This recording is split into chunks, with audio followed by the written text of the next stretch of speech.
Hello friend, तो कैसे हो आप सभी। स्वागत करते हैं आप सभी का अवस्थी जी को इसमें। तो फ्रेंड आज जो है कि बिहार डीएलएड प्रवेश परीक्षा 2026 के लिए जो आप सभी के लिए न्यू सीट शुरू किया गया था वीवीआई क्वेश्चन का, जिसमें हम सभी सीट नंबर 3 तक कंप्लीट कर चुके थे। आज जो है कि सीट नंबर 4 कंप्लीट करने वाले हैं, जिसमें आप सभी को हिंदी का प्रश्न, सामाजिक विज्ञान और विज्ञान का प्रश्न यानी कि जीके जीएस, जिसमें history, geography, polity, physics, chemistry, bio आपको कंप्लीट करवा रहे हैं, जो कि मिक्स प्रश्न रहता है। ठीक है, और बिल्कुल आपके एग्जाम पैटर्न पर ये प्रैक्टिस सेट आपको दिया जा रहा है। देखिए आपके पेपर में बहुत ही कम समय बचा हुआ है। 8 जून से शुरू होगा आपका पेपर और 22 जून तक आपका पेपर होने वाला है। और इस प्रैक्टिस सेट के माध्यम से कम समय में हम आपको पूरा तैयारी करवा देंगे हर चीज का। ठीक है, तो ये प्रैक्टिस सेट को पर डे कंप्लीट जरूर कर लीजिएगा। और इससे पहले जो 3 प्रैक्टिस सेट हुआ है चैनल पे अवेलेबल है, जाके देख लीजिएगा आप सभी। तो चलिए शुरू करते हैं। आइए आज की सेट का पहला क्वेश्चन करते हैं। चलिए क्वेश्चन फर्स्ट का राइट आंसर कीजिएगा। क्वेश्चन है कि राष्ट्रीय चिकित्सा दिवस कब मनाया जाता है। काफी इंपॉर्टेंट प्रश्न है और ऐसा ही प्रश्न आपके पेपर में पूछा जाता है। चलिए क्वेश्चन फर्स्ट का राइट आंसर कीजिएगा आप सभी। राष्ट्रीय चिकित्सा दिवस, तो देखिए राष्ट्रीय चिकित्सा दिवस मनाया जाता है 1 जुलाई को, यानी कि ऑप्शन में ए राइट आंसर होगा। इसके अलावा आप सभी याद रखिएगा, अगर क्वेश्चन आपसे पूछा जाए कि बताइए जल दिवस कब मनाया जाता है, तो देखिए जल दिवस मनाया जाता है 22 मार्च को, याद रखिएगा आप सभी। अच्छा, पृथ्वी दिवस कब मनाया जाता है, तो पृथ्वी दिवस मनाया जाता है 22 अप्रैल को, याद रखिएगा आप सभी। इसमें बहुत ज्यादा कंफ्यूजन होता है, ध्यान रखिएगा। 22 मार्च को जल दिवस और इसी समय बिहार दिवस भी मनाया जाता है। ठीक है, 22 मार्च को ही बिहार दिवस, पृथ्वी दिवस 22 अप्रैल को मनाया जाता है, याद रहेगा आप सभी को बिल्कुल। और विश्व पर्यावरण दिवस कब मनाया जाता है, तो सभी को पता होना चाहिए कि विश्व पर्यावरण दिवस जो आपका मनाया जाता है ये आपका कब मनाया जाता है, तो 5 जून को मनाया जाता है। ध्यान रखिएगा, जो 5 जून आएगा ये आपका विश्व पर्यावरण दिवस मनाया जाएगा इस समय में। इसके अलावा एक फैक्ट को याद रखिएगा, जो क्वेश्चन आपसे से पूछा जाता है, बताइए पंचायती राज दिवस कब मनाया जाता है। ये इंपॉर्टेंट प्रश्न है, जो आपके पेपर में आ सकता है वही आपको दिया जाएगा, ध्यान रखिएगा आप सभी। पंचायती राज 24 अप्रैल को मनाया जाता है। कब मनाया जाता है, 24 अप्रैल को। और एक याद रखिएगा राष्ट्रीय एकता दिवस के बारे में। ठीक है, राष्ट्रीय एकता दिवस कब मनाया जाता है, जो सरदार वल्लभ भाई पटेल के जयंती पर मनाते हैं, ये 31 अक्टूबर को मनाया जाता है, याद रखिएगा आप सभी। कब, 31 अक्टूबर को। अब देखिए यहां से जो क्वेश्चन आपसे पूछेगा कि जल दिवस कब मनाते हैं, 22 मार्च को, और इसी दिन बिहार दिवस। इसके अलावा पृथ्वी दिवस 22 अप्रैल को, विश्व पर्यावरण दिवस 5 जून को, पंचायती राज दिवस 22 अप्रैल को, राष्ट्रीय एकता दिवस कब मनाते हैं, 31 अक्टूबर को। चलिए अगला क्वेश्चन देखिए, क्वेश्चन में 2 का राइट आंसर कीजिएगा आप सभी। तो क्वेश्चन पढ़िए, क्वेश्चन क्या कहना चाह रहा है। यहां पर अल्पकालिक नदी की बात किया गया है। तो देखिए डैश भारत में एक अल्पकालिक नदी है जो कि पश्चिम की ओर बहती है। अल्पकालिक का मतलब क्या है कि कुछ दूर तक बहती है, उसके बाद जाके लुप्त हो जाती है, यानी कि खत्म हो जाता है उसका कहानी। तो देखिए ये आपका हो जाएगा लूनी नदी। लूनी नदी ये एक अल्पकालिक नदी है जो कि कक्ष के रन में विलुप्त हो जाती है। तो ये पश्चिम की ओर बहती है, ध्यान रखिएगा। देखिए माही नदी भी आपका पश्चिम की ओर बहती है, मांडवी भी आपका पश्चिम की ओर बहती है। यहीं अगर पेन्नार की बात किया जाए, ठीक है, जो आपका पेन्नार नदी है ये आपका पूर्व की ओर बहती है। नर्मदा ताप्ती पश्चिम की ओर बहने वाली नदी है, जबकि कृष्णा हो गया, गोदावरी हो गया, या महानदी हो गया, या ब्राह्मणी हो गया, बैतरणी हो गया, स्वर्णरेखा, ये सभी पूर्व की ओर बहने वाली नदी है। चलिए अगला क्वेश्चन देखिए, 3 नंबर है कि हवाई जहाज जैसी वस्तुओं की स्थिति का पता लगाने और उसका स्थान निर्धारित करने के लिए किसका उपयोग किया जाता है। तो देखिए अगर हवाई जहाज की स्थिति का पता लगाना है तो इसके लिए हम सभी रडार का प्रयोग करते हैं, यानी कि ऑप्शन नंबर क्या हो जाएगा, ए राइट आंसर होगा। ध्यान रखिएगा रडार का प्रयोग किया जाता है। अच्छा, सोनार का प्रयोग किस लिए किया जाता है, तो समुद्र में गिरी हुई वस्तुओं का पता लगाने के लिए, यानी कह सकते हैं कि समुद्र में वस्तुओं का पता लगाने के लिए हम सभी सोनार का प्रयोग करते हैं। चलिए अगला क्वेश्चन देखिएगा, क्वेश्चन नंबर 4 है। चलिए इस क्वेश्चन का राइट आंसर कीजिएगा आप सभी। तो क्वेश्चन है कि मातृभाषा में प्राथमिक शिक्षा को किस अनुच्छेद में सुरक्षित किया गया है। तो देखिए प्राथमिक शिक्षा जो है ये मातृभाषा में ही देना चाहिए, इसके लिए जो प्रावधान किया गया था अनुच्छेद 350 में किया गया था, यानी कि ऑप्शन में बी राइट आंसर होगा। देखिए भारत का राजकीय भाषा क्या है पता है आप सभी को, यानी कह सकते हैं कि जो आपका राज्य भाषा है भारत का वो क्या है, हिंदी है। अच्छा, किस अनुच्छेद में इसको संरक्षित किया गया है, अनुच्छेद 343 से लेके अनुच्छेद 351 तक। ध्यान रखिएगा राजकीय भाषा के बारे में बताता है। अच्छा, यहां से कई बार क्वेश्चन ये पूछा गया है कि बताइए भारतीय संविधान में कितनी भाषाओं को मान्यता दिया गया है? तो कुल 22 भाषा को दिया गया है। और ये संविधान के किस अनुसूची में है? तो इसे 8वीं अनुसूची में रखा गया है, ध्यान रखिएगा आप सभी, ठीक है, बात समझे। चलिए अगला क्वेश्चन देखिए, क्वेश्चन 5 है कि उच्च न्यायालय द्वारा व्यक्ति की स्वतंत्रता को सुरक्षित करने के लिए निम्नलिखित में से कौन सी रीट जारी की जा सकती है? तो यहाँ पर उच्च न्यायालय यानी कि हाई कोर्ट की बात किया गया है। अगर व्यक्ति की स्वतंत्रता को सुरक्षित करना है तो इसके लिए कौन सी रीट जारी की जाती है, बता सकते हैं कोई? तो इसके लिए बंदी प्रत्यक्षीकरण रीट जारी की जाती है, ध्यान रखिएगा आप सभी, यानी कि ऑप्शन नंबर क्या हो जाएगा? सी राइट आंसर होगा। देखिए अगर रीट की बात किया जाए तो रीट कुल 5 प्रकार का जारी होता है, ध्यान रखिएगा। कौन कौन जारी करता है? तो एक आपका सुप्रीम कोर्ट करेगा, ध्यान रखिएगा आप सभी, सुप्रीम कोर्ट, और एक आपका हाई कोर्ट करता है। देखिए सुप्रीम कोर्ट अनुच्छेद 32 के तहत रीट जारी करता है और हाई कोर्ट जो है अनुच्छेद 226 के तहत करता है। अच्छा 5 प्रकार का रीट कौन कौन सा हो जाएगा? तो एक बंदी प्रत्यक्षीकरण होगा, एक परमादेश होगा, एक अधिकार परीक्षा होगा, एक प्रतिषेध होगा, ध्यान रखिएगा आप सभी। एक क्या बताएं आपको? प्रतिषेध, और उसके बाद एक होता है उत्प्रेषण, ध्यान रखिएगा आप सभी, उत्प्रेषण। तो ये 5 प्रकार का रीट जारी किया जाता है। चलिए अगला क्वेश्चन है 6 नंबर, इस क्वेश्चन का राइट आंसर कीजिएगा कि चारण आहार श्रृंखला के आधार तल में जीव होते हैं। तो यहाँ पर आहार श्रृंखला की बात किया गया है, यानी कि फूड चेन की बात किया गया है। तो बता सकते हैं कि आधार तल में जीव जो होता है वो क्या होता है? तो देखिए आधार तल में जो होता है वो आपका उत्पादक होता है। तो उत्पादक में क्या हो सकता है?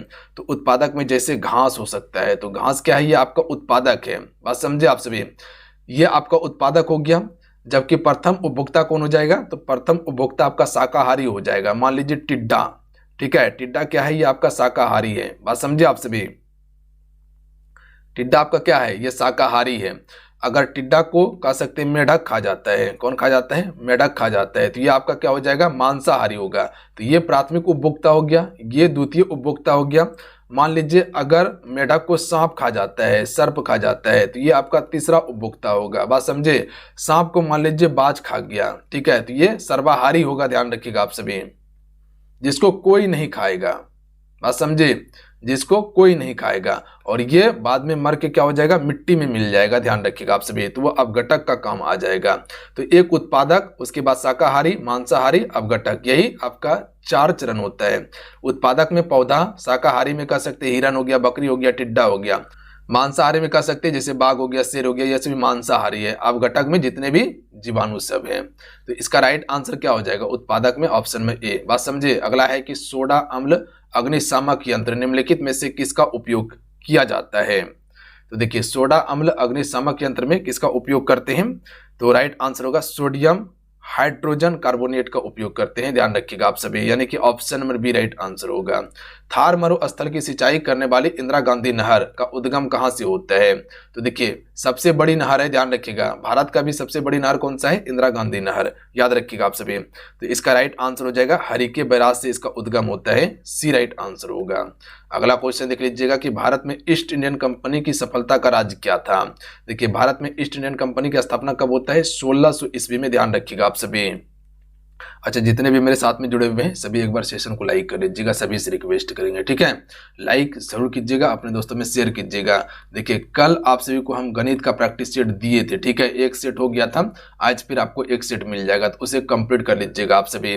देखिए गणित से जो इंपॉर्टेंट सवाल बन सकता है वो सारा सवाल करवा देंगे आपको एग्जाम होते होते, क्योंकि जो डीएलएड में पूछा जाता है अगर उस पैटर्न का सवाल बना लीजिएगा तो आराम से वहाँ हल कर लीजिएगा आप सभी, तो वो चीज़ें हम कंप्लीट करवा देंगे, ठीक है। और ये जो क्लासेस आपको दे रहे हैं क्वेश्चन का लेवल से आपको पता चला होगा किस लेवल का क्वेश्चन हम आपको दे रहे हैं, वही चीज़ें दे रहे हैं जो एग्जाम में पूछा जाता है, ठीक है। और लास्ट समय है, बेहतर चीज़ें कंप्लीट कर लीजिएगा ना तो रिजल्ट आराम से हो जाएगा आप सभी का, बात समझे, बिल्कुल। चलिए इस क्वेश्चन का राइट आंसर कीजिएगा आप सभी। तो देखिए भारत में ईस्ट इंडियन कंपनी का सफलता का राज क्या था कि भारत में राष्ट्रीय भावना की कमी थी, सही है। कंपनी की सेना को पश्चिमी प्रशिक्षण मिला तथा उनके पास आधुनिक हथियार था, यह भी सही था। देखिए पश्चिमी प्रशिक्षण मिला था जो कंपनी का सेना था, प्लस में उसके पास आधुनिक हथियार था। इसके अलावा भारतीय सैनिकों में राष्ट्रीय भावना का अभाव था। तो ये सभी जो है भारत में ईस्ट इंडियन कंपनी की सफलता का राज था। मैत्री एक्सप्रेस भारत को निम्नलिखित में से किस देश से जोड़ती है? देखिए अगर मैत्री एक्सप्रेस की बात किया जाए तो ये आपको बांग्लादेश से जोड़ती है, ध्यान रखिएगा। देखिए अगर बांग्लादेश की बात किया जाए तो भारत के साथ सबसे ज्यादा सीमा साझा करता है, लगभग आपका 96 किलोमीटर का सीमा साझा करता है। तो याद रखिएगा आप सभी, कई बार क्वेश्चन पूछा गया है। और भारत के कितने राज्यों से? 5 राज्यों से सीमा साझा करता है। चलिए अगला क्वेश्चन है कि जब सीएनजी या एलपीजी का पूर्ण दहन होता है तो कौन सी गैस बनते हैं, यानी कि उत्पादन होते हैं या उत्पादित होता है? तो जब सीएनजी और एलपीजी का दहन होता है तब जाके आपका CO2 और उसके बाद H2O बनता है। ध्यान रखिएगा आप सभी, यानी कि CO2 और H2O उत्पादन होता है। ऑप्शन नंबर क्या हो जाएगा? सी राइट आंसर होगा। चलिए अगला क्वेश्चन देख लीजिएगा, डिगबोई तेल रिफाइनरी किस राज्य में स्थित है? तो देखिए डिगबोई तो असम में है, जो कि तेल रिफाइनरी है और सबसे पहले यहां कुआं खोदा गया था। याद रखिएगा। बिहार में कौन सा है? बरौनी। ध्यान रखिएगा। अगला क्वेश्चन है कि एक मनुष्य के जीवन को पूर्ण रूप से धारणीय करने के लिए आवश्यक न्यूनतम भूमि को हम सभी क्या कहते हैं? तो इसे हम सभी पारिस्थितिकी पदछाप के नाम से जानते हैं। ध्यान रखिएगा आप सभी, क्या कहते हैं? पारिस्थितिकी पदछाप। अगला है, निम्नलिखित में से कौन सी मिट्टी विशिष्ट मानसूनी परिस्थितियों में बनती है? तो देखिए विशिष्ट मानसूनी परिस्थितियों में बनने वाली मिट्टी है लेटेराइट। याद रखिएगा आप सभी, बात समझे आप सभी? कौन सी मिट्टी? लेटेराइट। लाल मिट्टी आपको कहाँ देखने के लिए मिलता है? तो जैसे कह सकते हैं कि आंध्र प्रदेश वाला, तमिलनाडु वाला, झारखंड वाला हो गया। काली मिट्टी का विस्तार आपको बताए थे कि मध्य प्रदेश वाला क्षेत्र हो गया, गुजरात वाला हो गया, इसके अलावा महाराष्ट्र वाला क्षेत्र में काली मिट्टी को रेंगूर मिट्टी भी कहा जाता है। कई बार क्वेश्चन पूछा गया है। ध्यान रखिएगा आप सभी, कपासी मिट्टी के नाम से जानते हैं।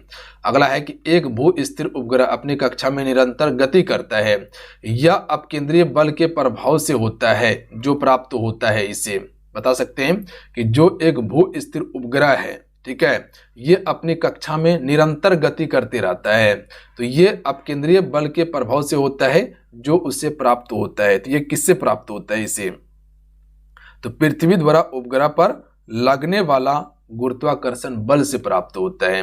तो कौन सा राइट आंसर होगा? ऑप्शन सी होगा क्या? नहीं, ऑप्शन नंबर बी होगा। पृथ्वी द्वारा उपग्रह पर लगने वाला गुरुत्वाकर्षण बल के कारण ही क्या करता है? लगातार ये घूमते रहता है। याद रखिएगा आप सभी, गति करते रहता है। कौन सा ग्रह? उपग्रह, भू स्थिर उपग्रह। ध्यान रखिएगा आप सभी। और भू स्थिर उपग्रह को कहाँ, कितने किलोमीटर में विस्थापित किया जाता है? 36,000 किलोमीटर में। याद रखिएगा आप सभी। चले अगला है कि घड़ी के स्प्रिंग में भंडारित ऊर्जा कौन सी होगी? तो देखिए घड़ी के स्प्रिंग में भंडारित ऊर्जा स्थितिज होता है। ध्यान रखिएगा आप सभी। देखिए एक खड़ा व्यक्ति, ठीक है, एक खड़ा व्यक्ति क्या है? इसमें स्थितिज ऊर्जा है।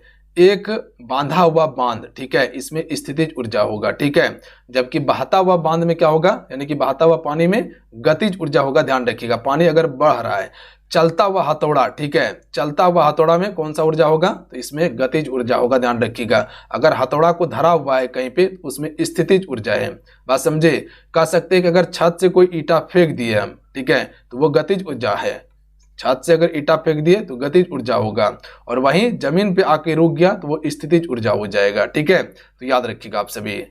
चलिए अगला क्वेश्चन है कि स्वतंत्र भारत में बिहार के पहले राज्यपाल कौन थे? तो आसान प्रश्न है, आराम से कर सकते हैं आंसर इस क्वेश्चन का। चलिए सभी फटाफट बताइएगा। तो राइट आंसर होगा जयराम दास दौलत राम। अच्छा, कृष्ण सिंह ये पहले मुख्यमंत्री थे जिसे बिहार केसरी भी कहा जाता है। जिस रूप में पौधे नाइट्रोजन प्राप्त करते हैं उसे हमसे क्या कहते हैं? तो इसे हम सभी नाइट्रेट कहते हैं। याद रखिएगा आप सभी, क्या कहते हैं? नाइट्रेट। अगला क्वेश्चन है कि पौधे में पत्ते की पृष्ठ पर पाए जाने वाली लघु छिद्र का नाम है। तो देखिए पौधे में कह सकते पत्ते के पृष्ठ पर जो पाए जाने वाला लघु छिद्र है, इसे हम सभी किस नाम से जानते हैं? तो इसे रंध्र कहा जाता है। ध्यान रखिएगा आप सभी, क्या कहा जाता है? रंध्र कहा जाता है। एग्जैक्ट प्रश्न को याद रखिएगा। अगला है कि भारत के निम्नलिखित में से किस क्षेत्र में उष्णकटिबंधीय आर्द्र सदाबहार वन नहीं पाए जाते हैं? ध्यान रखिएगा, नहीं पूछा गया है, इस पे गौर कीजिएगा, प्रश्न गलती होने का प्रबल संभावना होता है यहाँ पे। तो ध्यान रखिएगा आप सभी। पूर्वी घाट, ये वाला जो घाट है आपका, इसे पूर्वी घाट कहा जाता है, ठीक है, और ये पश्चिमी घाट है आपका। तो पूर्वी घाट में आपका उष्णकटिबंधीय आर्द्र सदाबहार वन नहीं पाए जाते, जबकि पश्चिमी घाट अंडमान निकोबार द्वीप समूह और पूर्वोत्तर क्षेत्र में, यानी कि ये वाला क्षेत्र में पाए जाते हैं, जबकि आपका पूर्वी घाट में नहीं पाया जाता है। अगला क्वेश्चन है कि दंड कारणीय इंद्रावती सबरी नदियां किसकी सहायक है? तो इंद्रावती, सबरी जो है ये आपका किसकी सहायक नदी हो जाएगा? तो ये आपका गोदावरी की सहायक नदी है, ध्यान रखिएगा आप सभी। किसकी सहायक नदी है? गोदावरी। और देखिए गोदावरी को हम सभी वृद्ध गंगा या बूढ़ी गंगा के नाम से भी जानते हैं, ध्यान रखिएगा आप सभी। चलिए अगला क्वेश्चन है कि निम्नलिखित में से किस राज्य में पैपारा वन्यजीव अभयारण्य है? बता सकते हैं? तो ये आपका कहां पे है? पैपारा केरल में है। इसके अलावा पेरियार, पेरियार भी आपका कहां पे है? केरल में है, ध्यान रखिएगा आप सभी। अच्छा, कुछ वन्यजीव अभयारण्य याद रखिएगा। कर्नाटक में कौन सा है पता है? बांदीपुर। बांदीपुर राष्ट्रीय उद्यान कहां पे है? कर्नाटक में है। इसके अलावा एक याद रखिएगा, मध्य प्रदेश में है कन्हा। कन्हा, कन्हा वन्यजीव अभयारण्य कहां पे है? एमपी, मध्य प्रदेश में, याद रखिएगा आप सभी। क्वेश्चन पूछा जाता है। मानस तो कई बार आप सभी को बता चुके हैं कि ये आपका कहां पे है? असम में है। इसके अलावा काजीरंगा राष्ट्रीय उद्यान असम में है। इसके अलावा एक याद रखिएगा गुजरात वाला, गुजरात से क्वेश्चन कई बार पूछा गया है कि गिर राष्ट्रीय उद्यान जो है, गिर राष्ट्रीय उद्यान ये कहां पे है? ये आपका गुजरात में पड़ता है। कहां पे? गुजरात में पड़ता है, याद रखिएगा आप सभी, याद रहेगा आप सभी को। अच्छा, कच्छ रेगिस्तानी वन्यजीव अभयारण्य कहां पे है? जो कच्छ, ध्यान रखिएगा, कच्छ रेगिस्तानी, कच्छ रेगिस्तानी वन्यजीव अभयारण्य ये भी आपका गुजरात में पड़ता है। कहां पे? गुजरात में पड़ता है, ध्यान रखिएगा आप सभी, याद रहेगा आप सभी को, बिल्कुल। चलिए अगला क्वेश्चन है कि अधिकतम बायोमास कहां उपलब्ध है? तो देखिए अधिकतम बायोमास जो है ये आपका समुद्र में उपलब्ध है, ध्यान रखिएगा आप सभी। अच्छा, सबसे बड़ा समुद्र कौन सा है? तो आप सभी को पता है प्रशांत महासागर सबसे बड़ा है। कुल समुद्र की संख्या 5 है, ध्यान रखिएगा आप सभी। जो महासागर है 5 है। ब्रिटिश के साथ बेसिन की संधि निम्नलिखित पेशवाओं में से किसने की थी? तो देखिए ब्रिटिश के साथ बेसिन की संधि जो किया था ये आपका पेशवा कौन सा हो जाएगा? बाजीराव द्वितीय हो जाएगा, ध्यान रखिएगा आप सभी, यानी कि इसका डी राइट आंसर होगा बाजीराव द्वितीय। अगला है कि साबुन कपड़ों की बेहतर सफाई में क्यों सहायक होता है? देखिए साबुन का प्रयोग करते हैं कपड़ा सफाई करने के लिए। अगर कपड़ा गंदा है तो साबुन का प्रयोग करके हम सभी कपड़ा को साफ कर लेते हैं। तो ये क्यों सहायक है? क्योंकि ये क्या करता है? घोल के पृष्ठ तनन को कम कर देता है, याद रखिएगा आप सभी। यानी कि ऑप्शन में ए इसका राइट आंसर होगा कि ये घोल के पृष्ठ तनन को कम कर देता है, जिसके कारण से जो कह सकते हैं कि शर्ट पे गंदा लगा रहता है वो क्या होता है? धीरे धीरे कट जाता है, खत्म हो जाता है। तो ये साबुन काम करता है, पृष्ठ तनन को कम कर देता है। अगला है कि राष्ट्रीय पर्यावरण इंजीनियरिंग अनुसंधान संस्थान कहाँ स्थित है? तो ये आपका नागपुर में है, ध्यान रखिएगा आप सभी। चलिए अगला क्वेश्चन देख लीजिएगा कि 1919 में गांधी जी ने सत्याग्रह के लिए आह्वान किया था, जिसके खिलाफ अंग्रेजों ने डैश नामक अधिनियम पारित कर दिया था। तो देखिए गांधी जी ने सत्याग्रह के लिए आह्वान किया था, जिसके खिलाफ अंग्रेजों ने क्या किया था? रॉलेट एक्ट पारित कर दिया था, ध्यान रखिएगा आप सभी, जिसे काला कानून कहा गया था। ठीक है, क्या कहा गया था? काला कानून कहा गया था। इसमें कोई भी अपील ना दलील ना वकील चलता था, किसी का भी सुनवाई नहीं होता था। जैसे ही आप पे अगर शक होता फटाक से गिरफ्तार करता आपको। बात समझे? बिल्कुल बात समझे। तो राइट आंसर क्या हो जाएगा? Option number D. देखिए महात्मा गांधी से संबंधित क्या क्या प्रश्न याद रखना है। देखिए महात्मा गांधी जी की बात किया जाए तो ये दक्षिण अफ्रीका से कब आता है? 1915 में आता है। पहली बार सत्याग्रह कब किया था? चंपारण वाला 1917 में। इसके अलावा 1918 में इसने क्या किया? अहमदाबाद मिल मजदूर आंदोलन। 1918 में इसने क्या किया? खेड़ा आंदोलन। उसके बाद 1920 में क्या किया था इसने? 1920 में असहयोग आंदोलन शुरू किया। 1922 में असहयोग आंदोलन वापस ले लिया था। 1924 में क्या किया था इसने? बेलगांव अधिवेशन किया था कांग्रेस का। इसके अलावा 1930 में इसने क्या किया था? तो याद रखिएगा नमक सत्याग्रह। 1931 में क्या होता है? गांधी इरविन जी के बीच समझौता होता है। इसके अलावा 1942 में भारत छोड़ो आंदोलन शुरू किया था और 1948 में महात्मा गांधी जी अपने दुनिया से चल बसते हैं। तो याद रखिएगा ये किसके बारे में था? महात्मा गांधी जी के बारे में। चलिए अगला क्वेश्चन है कि आरबीआई के पहले गवर्नर कौन थे? देखिए अगर आरबीआई की बात किया जाए तो आपको यह पता होना चाहिए कि आरबीआई की स्थापना कब हुआ था। तो आरबीआई की स्थापना हुआ था 1 अप्रैल को, ध्यान रखिएगा आप सभी। कब हुआ था? 1 अप्रैल 1935 को आरबीआई की स्थापना होता है, बात समझे। और इस समय पहला गवर्नर कौन था 1935 में? तो इस समय सर ऑसबॉर्न स्मिथ था, ध्यान रखिएगा आप सभी। सर ऑसबॉर्न स्मिथ था, सर ऑसबॉर्न स्मिथ था जो भारत का नहीं था, बात समझे। तो ये पहला गवर्नर था, पर यहाँ भारतीय गवर्नर पूछा गया है, तो सीडी देशमुख इसका बिल्कुल राइट आंसर होगा, याद रखिएगा आप सभी। अगला है, निम्नलिखित में से कौन सा राज्य अतीत में भारत का संरक्षित राज्य था। देखिए अतीत में भारत का संरक्षित यानी कि भारत उसको संरक्षण दिया था, तो ये आपका सिक्किम हो जाएगा, ध्यान रखिएगा। सिक्किम भारत का राज्य नहीं था, बात समझे। भारत उसको संरक्षित किया, उसके बाद कुछ समय के बाद जाके भारत में आपका सिक्किम मिलता है, बात समझे। बात समझे आप सभी। सिक्किम को कह सकते हैं कि 1975 में भारत में राज्य का दर्जा दिया गया था, भारत में शामिल किया गया था, 22वां राज्य का दर्जा इसे मिला था, याद रखिएगा। चलिए अगला क्वेश्चन है कि भारत में धारणीय विकास की दृष्टि से विद्युत उत्पादक का सबसे अच्छा स्रोत क्या है। तो देखिए यहाँ पर विद्युत उत्पादक की बात किया गया है, तो इसका सबसे अच्छा स्रोत क्या हो सकता है, बता सकते हैं कोई हमको। तो इसका राइट आंसर होगा जल विद्युत, ध्यान रखिएगा। ये विद्युत का सबसे अच्छा स्रोत है। हालांकि भारत में सबसे ज्यादा तापीय विद्युत ज्यादा उपयोग होता है, यानी कि ऊर्जा में तापीय ऊर्जा सबसे ज्यादा है, और जिसमें कि कोयला का सबसे ज्यादा उपयोग करते हैं। बट अगर विद्युत उत्पादन की बात किया जाए तो जल विद्युत जो टरबाइन के माध्यम से किया जाता है वो सबसे अच्छा माना जाता है, ठीक है, ज्यादा प्रदूषण भी नहीं होगा। अगला है, तानसेन का मूल नाम क्या था। तो इसका नाम था रामतनु पांडे, याद रखिएगा आप सभी। अगला क्वेश्चन देख लीजिएगा आप सभी। क्वेश्चन है कि दक्कन एजुकेशन सोसाइटी का गठन से कौन जुड़े हैं। तो देखिए दक्कन एजुकेशन सोसाइटी से जुड़े हुए हैं ये आपका बीजी तिलक, जिसे बाल गंगाधर तिलक भी कहा जाता है, याद रखिएगा आप सभी। अगला क्वेश्चन है कि हल्दी घाटी के युद्ध में मुगल सम्राट अकबर की सेना का नेतृत्व किसने किया था। देखिए हल्दी घाटी का युद्ध जो होता है महाराणा प्रताप और अकबर की सेना के बीच में होता है, तो इस सेना का नेतृत्व जो किया गया था ये मान सिंह के द्वारा किया गया था, जो कि अकबर की तरफ से था, और उसके बाद फिर महाराणा प्रताप था। चले अगला क्वेश्चन देख लीजिएगा आपसे कि चंद्रमा पर वायुमंडल नहीं है क्योंकि।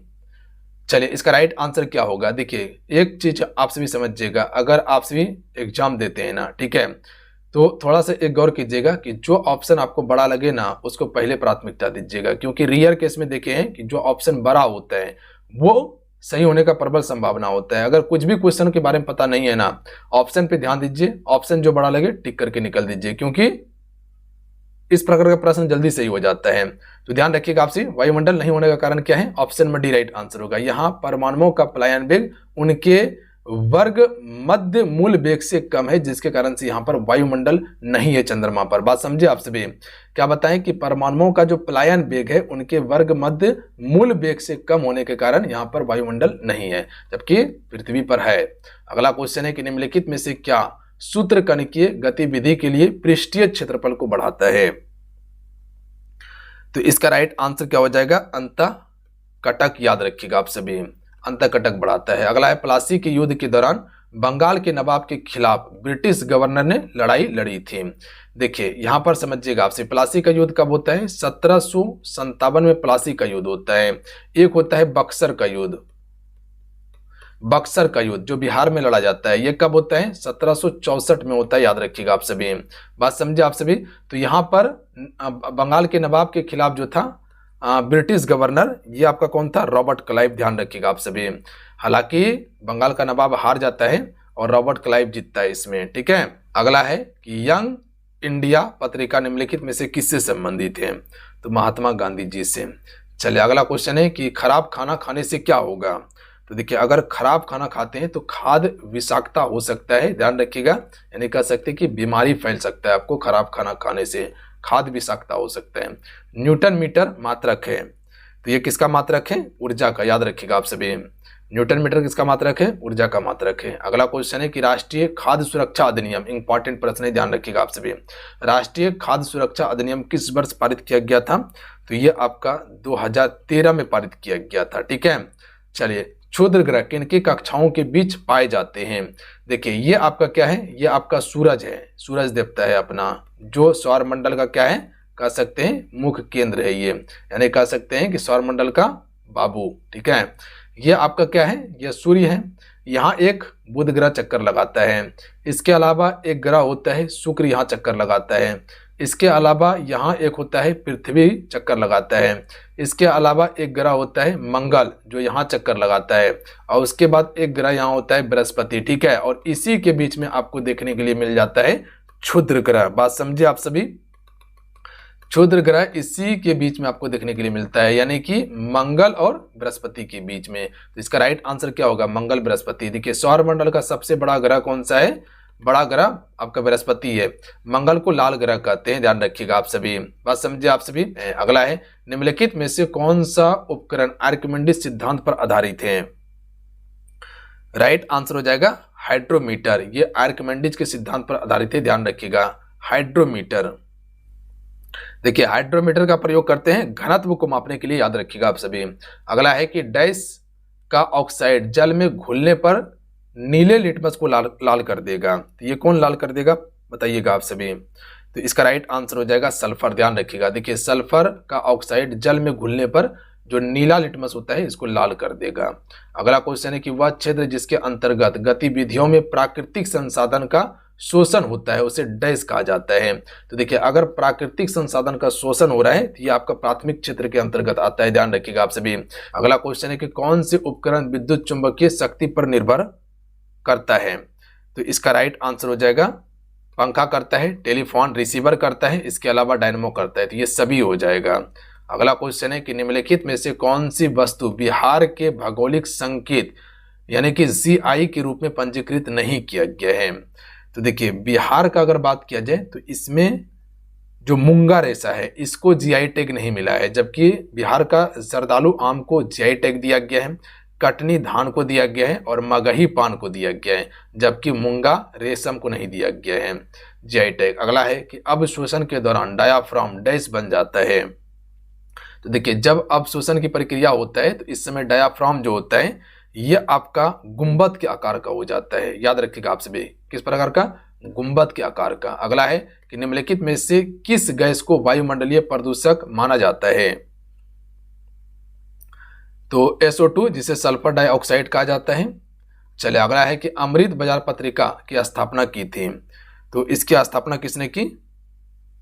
शशि कुमार घोष ने, याद रखिएगा आप सभी, शशि कुमार घोष। अगला है कि निम्नलिखित में से कौन सा जनजातीय आंदोलन नहीं है? ध्यान रखिएगा नहीं पूछा गया यहाँ पे, तो बता सकते हैं कौन सा एक जनजातीय आंदोलन नहीं है?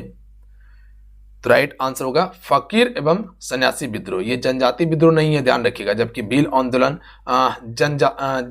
जयंतिया, जबकि आपका भील आंदोलन, ठीक है, भील हो जाएगा और जयंतिया और गारो खांसी वाला हो जाएगा और कोल विद्रोह, ये सभी आपका जनजातीय विद्रोह हैं। अगला है कि भारत में लैंगिक सार्वभौमिकता है क्योंकि संविधान की प्रस्तावना प्रारंभ होती है। तो देखिए संविधान की जो प्रस्तावना प्रारंभ होती है यह हम भारत के लोक शब्द से होती है। तो राइट आंसर ऑप्शन में ए होगा, हम भारत के लोक शब्द से होती है। अगला क्वेश्चन है कि त्रिलोचन में कौन सा समास है? चलिए फटाफट आंसर कीजिएगा इस क्वेश्चन का। देखिए त्रिलोचन मतलब तीन नेत्र वाला, और तीन नेत्र वाला कौन होता है? शंकर, ध्यान रखिएगा आप सभी, तीन नेत्र वाला शंकर होता है। तो यहाँ पर तीन संख्या भी देखने के लिए मिल रहा है, तो क्या हो जाएगा? क्या द्विगु समास होगा? हाँ होगा, बट द्विगु समास ऑप्शन में नहीं है। तब हम क्या करेंगे? बहुब्रीहि समास की तरफ जाएंगे, क्योंकि ये अपना अर्थ छोड़कर किसी तीसरे अर्थ को बता रहा है। त्रिलोचन यानी कि तीन नेत्र वाला, अर्थात शंकर हो जाएगा। अगला क्वेश्चन देख लीजिएगा, चरण कमल में कौन सा समास है? देखिए यहाँ चरण को कमल के समान बताया जा रहा है। चरण किसके समान है? कमल के समान है। तो इसमें कौन सा हो जाएगा? जहां पर भी विशेष और विशेषण की बात कर दिया जाए वो कर्मधारय समास हो जाएगा, या किसी की विशेषता बताया जाए, ठीक है, कर्मधारय होगा। नाक में दम करना मुहावरे का अर्थ क्या होता है? तो बहुत परेशान करना होगा।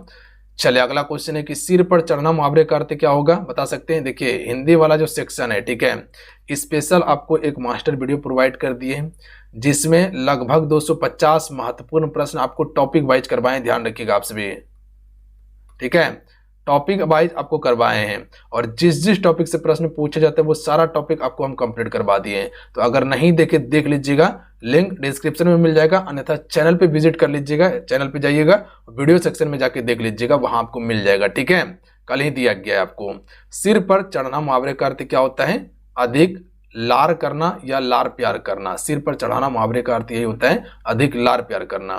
तालब्सो मूर्धन्यो दंसो कहलाते हैं। तो देखिए जो तालब्सो मूर्धन्यो दंसो जो है इसे हम सभी कौन सा कहते हैं? इसे उष्म व्यंजन कहा जाता है। जबकि आपका य, र, ल, व ये सभी क्या है आपका? तो ये आपका अंतस्थ व्यंजन है। अगला क्वेश्चन देख लीजिएगा कि जो क्रिया कर्म पर निर्भर ना हो कहलाती है। तो देखिए जो क्रिया कर्म पर अगर निर्भर नहीं है तो वो आकर्मक होता है, और जो कर्म पर निर्भर करता है वो आपका साकर्मक होता है। जैसे कह सकते हैं कि राम पढ़ रहा है, ठीक है, राम पढ़ रहा है, ये एक क्रिया हो गया। और एक क्रिया हो गया कि राम पुस्तक पढ़ रहा है, ठीक है, ये दूसरा आपका हो गया। अब बताइए इसमें कौन सा होगा, साकर्मक होगा कि आकर्मक होगा। आपको बताए थे कि आपको क्या करना है, अगर साकर्मक आकर्मक पकड़ना है तो ये क्या शब्द का उच्चारण सिर्फ कीजिए, और क्या का प्रधानता कर्म पर होना चाहिए। जैसे कह सकते हैं कि राम पढ़ता है, क्या पढ़ रहा है नहीं पता चला, क्या पढ़ रहा है राम नहीं पता चला, किताब पढ़ रहा है कि पत्र पढ़ रहा है पता चला नहीं चला, तो ये आपका आकर्मक क्रिया होगा। अब दूसरा वाक्य देखिए, राम पुस्तक पढ़ रहा है, राम पुस्तक पढ़ रहा है, तो यहाँ उच्चारण कीजिए, राम क्या पढ़ रहा है, तो राम पुस्तक पढ़ रहा है, क्या पढ़ रहा है, पुस्तक पढ़ रहा है, तो यहाँ पर कर्म की प्रधानता है, ठीक है, तो ये साकर्मक क्रिया होगा। तो इसी प्रकार से आप पहचान सकते हैं। अगला है कि राम और मोहन खेल रहा है कि खेल रहे हैं। देखिए यहाँ पर बहुवचन की बात हो रहा है क्योंकि एक से अधिक है। अगर एक व्यक्ति की बात किया जाए तो वो एक वचन होगा, और अगर एक से अधिक की बात किया जाए तो वो बहुवचन के अंतर्गत आता है। तो जहां बहुवचन होगा वहां रहे का प्रयोग करना सही है। अगर यही कहते कि मोहन खेल रहा है तब सही है, बट यह राम और मोहन खेल रहा है ये गलत होगा। राम और मोहन खेल रहे हैं, बात समझे। तो इसका राइट आंसर क्या हो जाएगा, बी, राम और मोहन खेल रहे हैं। क्या है कि मुख चंद्रमा सा सुंदर है, कौन सा अलंकार होगा। तो देखिए आपको एक बताए थे कि जो आपका सा होता है समान होता है, ठीक है, ये सभी आपका उपमा अलंकार का उदाहरण है, ये सभी पहचानने का तरीका है। अगला क्वेश्चन है कि रूपक अलंकार में क्या होता है। तो देखिए रूपक अलंकार में उपमेय पर उपमान का आरोप किया जाता है। ध्यान रखिएगा जो उपमेय होता है इस पे उपमान का आरोप होता है। अगला क्वेश्चन है कि विभत रस का स्थायी भाव क्या होता है, तो जुगुप्सा हो जाएगा। अगला क्वेश्चन देख लीजिएगा, अद्भुत रस का स्थायी भाव क्या होगा, तो यह आपका आश्चर्य होगा। अगला क्वेश्चन है कि चौपाई छंद का उदाहरण किस ग्रंथ में मिलता है, तो देखिए चौपाई छंद का मिलता है रामचरितमानस में। अगला है कि छंद का मुख्य तत्व है, तो ये आपका लय का है, ध्यान रखिएगा आप सभी। जैसे कहते हैं कि अलंकार क्या करता है, काव्य की शोभा बढ़ाता है, उसी प्रकार से छंद का मुख्य तत्व जो है लय है।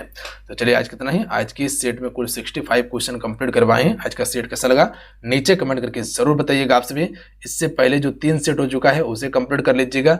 इसके अलावा हिंदी का एक मैराथन वीडियो दिए हुए हैं जिसमें पूरा हिंदी हम कंप्लीट करवा दिए। जिस चैप्टर से क्वेश्चन पूछा जाता है करीब करीब चैप्टर आपका हो चुका है जहां जहां से क्वेश्चन आता है, ठीक है। तो लगभग 250 प्रश्न का हम मास्टर वीडियो आपको प्रोवाइड किए हुए हैं जिसमें पूरा हिंदी कंप्लीट कर दिए। तो ब्रह्मास्त्र है, एग्जाम से पहले देख लीजिएगा आप सभी, ठीक है। और इसके अलावा विज्ञान का भी हम लगभग 200 टॉपिक वाइज प्रश्न कंप्लीट करवा दिए थे, उसे भी देख लीजिएगा, वो भी आपको मिल जाएगा चैनल पे जाके एक एक करके सारा क्लास देख लीजिए आप सभी। मिलते हैं। जय हिंद, वंदे मातरम। ध्यान रखिएगा, पढ़ाई करते रहिएगा, जाते जाते वीडियो को लाइक करके शेयर जरूर कर देंगे। जय हिंद।